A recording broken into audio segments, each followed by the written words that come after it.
Baiklah, kami dari kelompok 10, kami ingin mempresentasikan hasil diskusi kami dengan judul Teori Heckscher-Ohlin dengan studi kasus Turki dan Italia. Adapun anggota dari kelompok ini adalah yang pertama Ryu Shimamura dengan NIM 180304106 dan Andrea Preli Bangun dengan NIM 180304110 dan Petra Michael Ginting dengan NIM 180304134 dan Jane Gesdo Samuel dengan NIM 180304137 dan Arthur Sirait dengan NIM 180304149 dan Leonardo Manurung dengan NIM 180304150. Baiklah, pertama saya akan menjelaskan tentang teori H0. Teori H0 mengemukakan bahwa saat terjadi perdagangan, negara H sebagai negara yang berkelimpahan modal akan mengekspor komoditi 2 dan komoditi 1. Sebaliknya, negara F akan mengekspor komoditi 1 dan mengimpor komoditi 2. Adanya perdagangan tersebut akan mendorong terjadinya penyamaan harga faktor produksi di negara H dan F, baik secara relatif maupun absolut. Dari tabel ekspor Turki ke Italia, dapat kita lihat dari sektor vegetable pada tahun 2017, Turki mengekspor sebanyak 524.622,57 dan pada tahun 2018 mengalami penurunan menjadi 503.051,48 dan pada tahun 2019 mengalami peningkatan menjadi 757.605,31.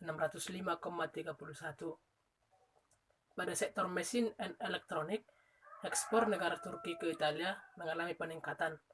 Pada tahun 2017, Turki mengekspor sebanyak 970.402,48 dan pada tahun 2017, pada sektor vegetable, negara Turki mengekspor ke negara Italia sebesar 524.622,57,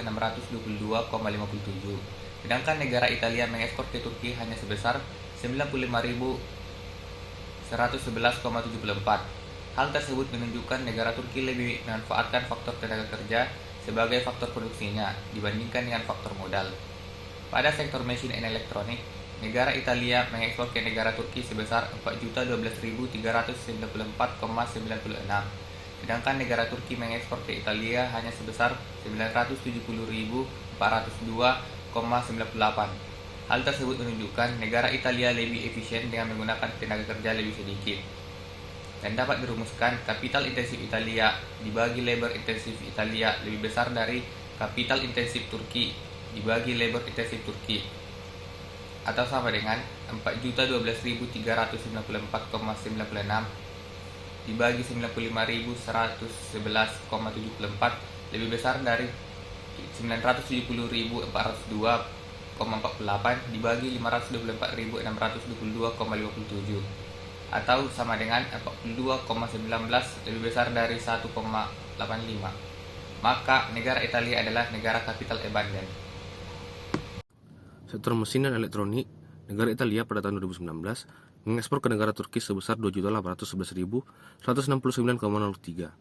Sedangkan negara Turki mengekspor ke negara Italia hanya sebesar 1.165.547,97. Hal tersebut menunjukkan negara Italia lebih efisien dengan menggunakan tenaga kerja yang lebih sedikit. Dan kemudian untuk sektor sayur-sayuran, negara Turki mengekspor ke negara Italia sebesar 757.605,31. Sedangkan negara Italia mengekspor ke Turki hanya sebesar 62.349,01. Hal tersebut menunjukkan negara Turki lebih memanfaatkan faktor tenaga.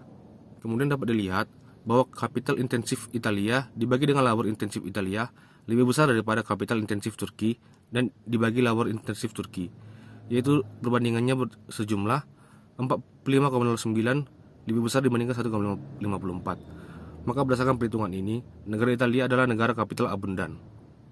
Kesimpulan, dengan demikian kita dapat melihat bahwa negara Italia adalah negara capital abundant, sedangkan Turki adalah negara labor abundant. Oleh karena itu, teori Howe atau Heckscher-Ohlin masih relevan sampai saat ini. Terima kasih.